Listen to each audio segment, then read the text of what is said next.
Hi, I'm Jeff. Welcome to HM Ranch. Now in this segment in the series, Comfortable Off-Grid Living, we're going to discuss our simple solar electric power system. Now our house is wired just like any other house is. The only difference is in your typical house, the main wires go into the power grid. Ours go into our solar power system. Now we have what's known as a 1 kilowatt system. So these panels produce 1,000 watts of solar energy. Now, so in our situation, this is enough to where it powers us through the day, and we can, wash clothes, vacuum, whatever we need to do during the day, but it's still enough power to charge the batteries for nighttime use. Now a 1K system or a 1,000 watt system is not very large. But now this works for us because in our house we use propane gas appliances. Set up much like a travel trailer, except we have the regular size appliances. But I mean our water heater, cook stove, refrigerator, freezer, it's all run by propane. But living on a ranch, we can turn a lot of this manure, the animal manure, into biogas, which will just about half our propane bill. So now I don't want to get too far into the biogas because that's in another segment. So we'll stick with the solar system. And what we're going to do here is we're going to start with the solar panels, and I'm going to show you how, by doing all the work ourselves, we built this thing on the cheap. Now on the back of these panels, see, we built all these frames right here, plus the legs. So I'm not going to give you any measurements because it would all depend on what the solar panels, the size of the solar panels are. So, but I'm going to tell you the material. So the angle iron here, this is 2 by 2 by 1/8 inch angle iron. This has been good and tough. These have suffered through some heavy winds and come out just fine. And you can see how this is set up here. If you can just take the some pictures of it. So now these legs, this is thin walled tubing that I filled with, after they were in and cemented or concreted, I filled them with gravel, and then the very top I put in a concrete cap because otherwise the birds keep trying to nest in there.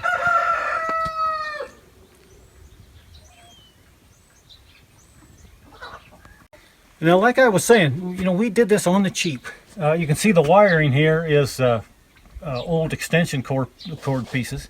They're, in this case, about 2-foot chunks is what I needed here. And if you take these caps off of any solar panels you got, they have a wiring diagram there. It's pretty simple. Now you can see here where we have this hinge. Now I'm going to try to talk over these roosters here. It's almost butchering time. We don't have to put up with that noise much longer. But there's a hinge here, so you can see this is adjustable. And so the adjustments are on here. So we just loosen this up. You take one on each end, Karen and I, because you want to do it up together because you don't want to crack the glass on your solar panel. So we're here, this is February 1st, so we're in the middle of winter here. And so this is the winter setting.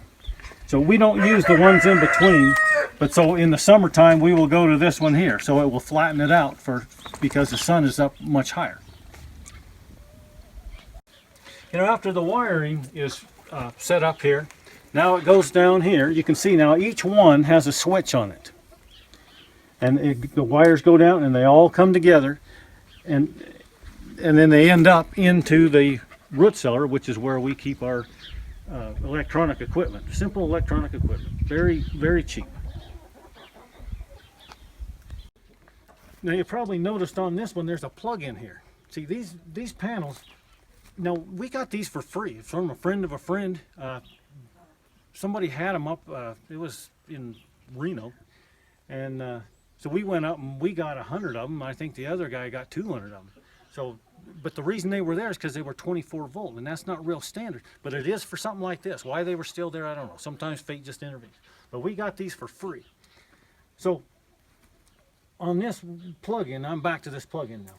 I have this wired for a 24 volt DC motor here. Now you can see this little apparatus. All this does, and you can see the eggshells down there. What I do is I just put the eggshells in there and crunch them back up for the chickens and feed it back to them instead of the oyster shell. So you can see how this, I just plug it in. And then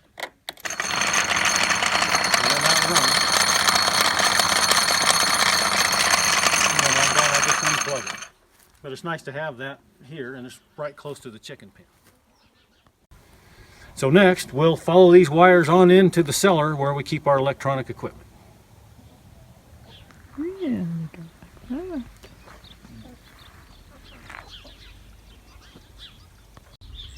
Now we keep our power equipment down here in the cellar. Now if you live in a flood zone, I wouldn't recommend this. This is the high point of our property, the high point of the valley, and everything goes southwest of here, southeast. So we don't have to worry about flooding here. But again, if you lived in a flood zone, if you ever had a cellar flood, then it's just going to ruin all your equipment. So I wouldn't do that. But in this case, we can. So come on down. Pretty much here, okay. Now, what we have, the setup we have here is about the least that you could have. And I like to keep things simple. That's less things to go wrong. So what happens here is now these wires, I got this pointer here. I don't know what it's from. It looks like a curtain rod or something, but it will take care of the job I need it to. So you can see the wires right here are the ones that come in from the panels. And those are thicker than the ones going out. And the reason is because they're DC wire. So anytime you're working with DC, the wires have to be thicker than when you're working with AC. So, and I'll explain that when we get here. But these are the DC wires coming in from the panel. And immediately they go and they hook to this charge controller. Now you have to have a charge controller. Otherwise it'll charge your batteries too quick. Or they won't charge them enough and it'll just kill the life of your battery. So you have to have this charge controller. And now this little gadget under here, this is called a lightning arrestor. Now, I would definitely hook one of those up if you do have lightning storms. This will save your electronic equipment. It absorbs that extra power. Okay, so it goes, and that all hooks into this, into the charge controller. So from the charge controller, it goes into the batteries.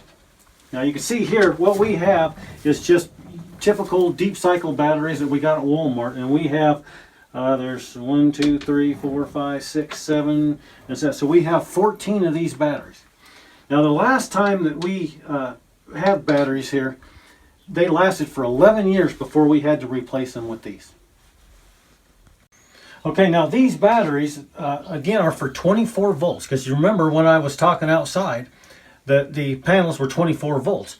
So we had to change all our setup here because we had all 12 volt before. So we had to change over to 24 volt, which is no big deal because any of this stuff now is much less expensive than it was before. So what we have is we got here, I'm going to move over to the other side.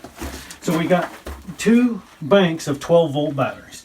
And so they're wired to make 24 volts. So from the charge controller, again, it goes into the batteries. Now from the batteries, it goes out into here. Now this has got 2 plug-ins. So one plug-in is for this one, and this plug-in is for our backup.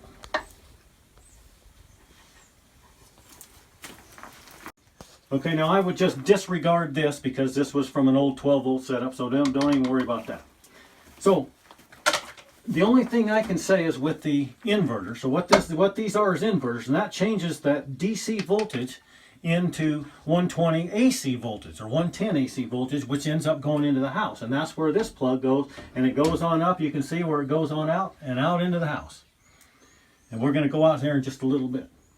But now the only thing I can say about the inverter, this one here is a real power hog. This is one of those that when it's not, and it's on, but it's not actually being drawn from, it idles down.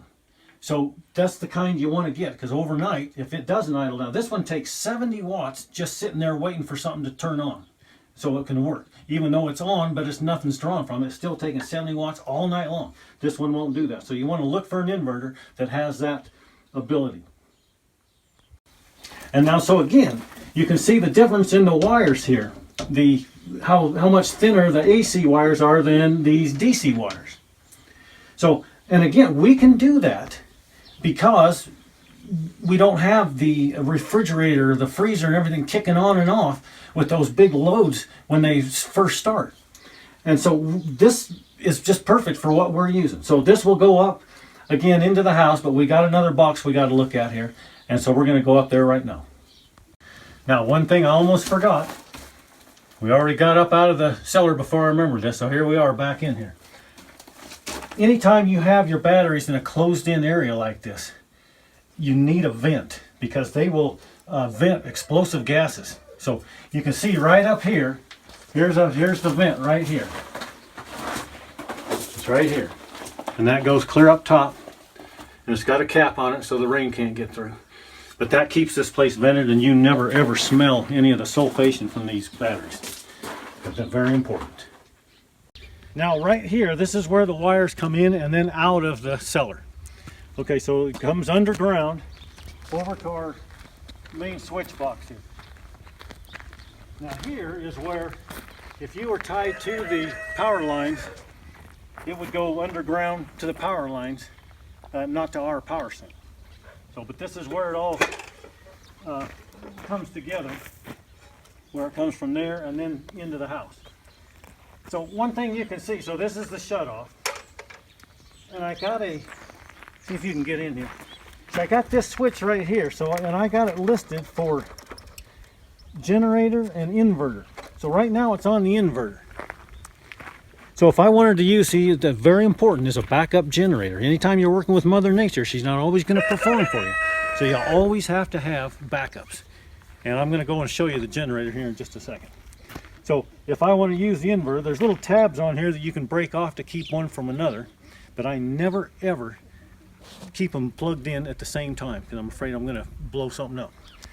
So, but if I'm using the inverter, it's plugged in here. If I'm using the generator, it's plugged in here. Now this is our motor shed right around the corner here. Now it's kind of dark in here. Hopefully we can still get a good picture. But what this is, this was an old surplus military generator that I bought a long time ago for like $150. The engine went bad on it, so I ended up buying another engine, one of these 6.5 horsepower ones from Harbor Freight for $100. Been a great engine. Now the one thing I wanted to show you about this is on these pulley sizes. Most of the time, you would have a smaller pulley here because when you have electric appliances that are coming off and on all the time, you got that big surge of power and they have to power through this. But like I was saying, all our appliances are propane gas and they don't need, so we don't need that here. So what this is, I've got a lot larger pulley on here. So this basically just runs at a fast idle for us. And so one tank of gas will last about 8 hours because of that. And we, use this occasionally, not a lot, but we do use it occasionally. And again, because Mother Nature doesn't always supply what you need, you have to have a backup like this if you want to remain comfortable. So now again, this power supplies us. Now we have the washing machine here, but obviously that's electric. We don't have a dryer. Here's the freezer, gas powered. Water heater, gas powered. Now this is a refrigerator, gas powered, propane gas powered. Cook stove, gas powered. Like again, that's why we can have a small setup and still remain comfortable. But now this refrigerator is probably I think it's a 1956 Serval. There's still a lot of these in people's sheds that they would just want to get rid of, and they're good to get. We have a couple backups in case something ever happens to this, but I don't expect it to. Now, when we have, electrical appliances like this, the can opener doesn't take much, but we do not have a microwave oven. The blow dryer has to be used on low. We don't have a coffee pot, but now that making coffee and using our solar oven, that will be covered in another segment. But right at first, these things were kind of a pain for us, but now it's just second nature. We don't even think about it. Still living very comfortably. Like everyone, we had the popcorn popper, we had all the electric griddle, we had all the stuff, and we've done without, and we've not missed anything but maybe the microwave. And you could still use those appliances, but you would have to use them in the middle of the day, and that's where, like when we wash clothes or vacuum, we try to do that in the middle of the day because you don't want to use it at night because then you're just running your batteries down. But in the middle of the day, the solar panels will keep up with your usage. Okay. Wait a second. Okay, that's all right. Just let it go. Okay, now we're going.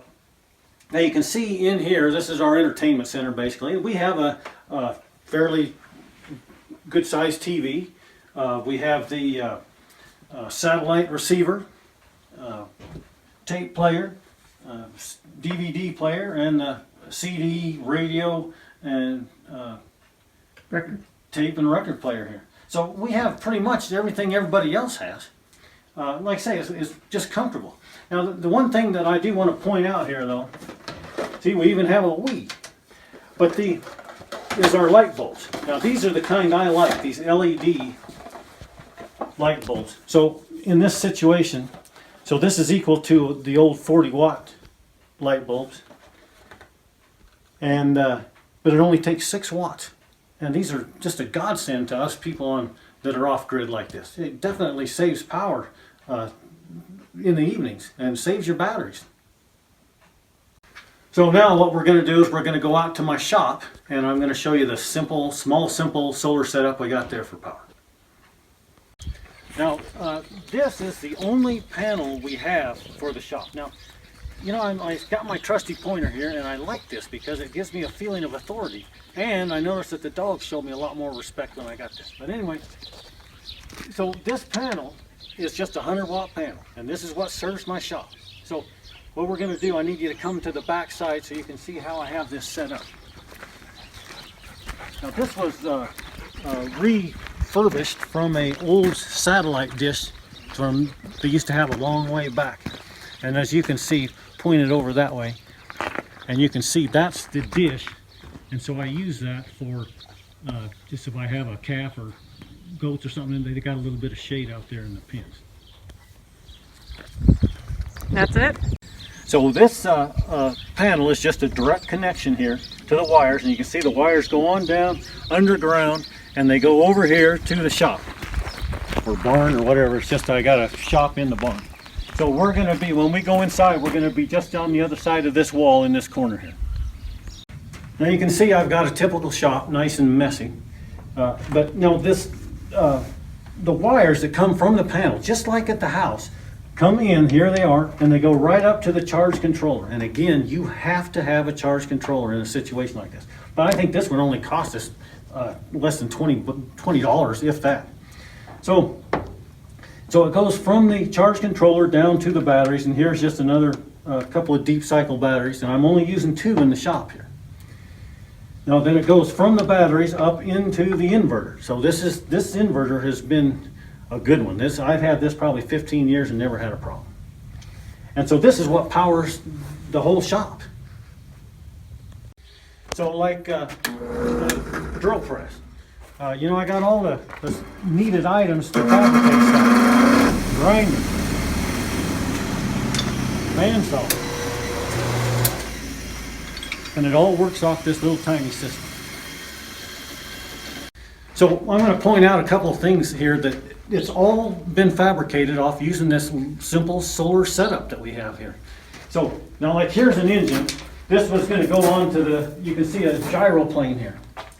I have an ultralight plane here. So everything, again, was fabricated using this solar power setup. Everything except for welding. Now welding, I do have to use a generator, but now welding, that's covered in another segment. But everything else is, the fabrication of it is all done with these simple tools and this simple solar power setup. And again, we're comfortable out here.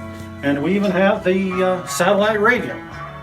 We're out too far to get radio, so we have to have the satellite radio, but we do, and it all works off solar power, and it makes us comfortable. Thank you for watching this first segment in the series, HM Ranch, Comfortable Off-Grid Living.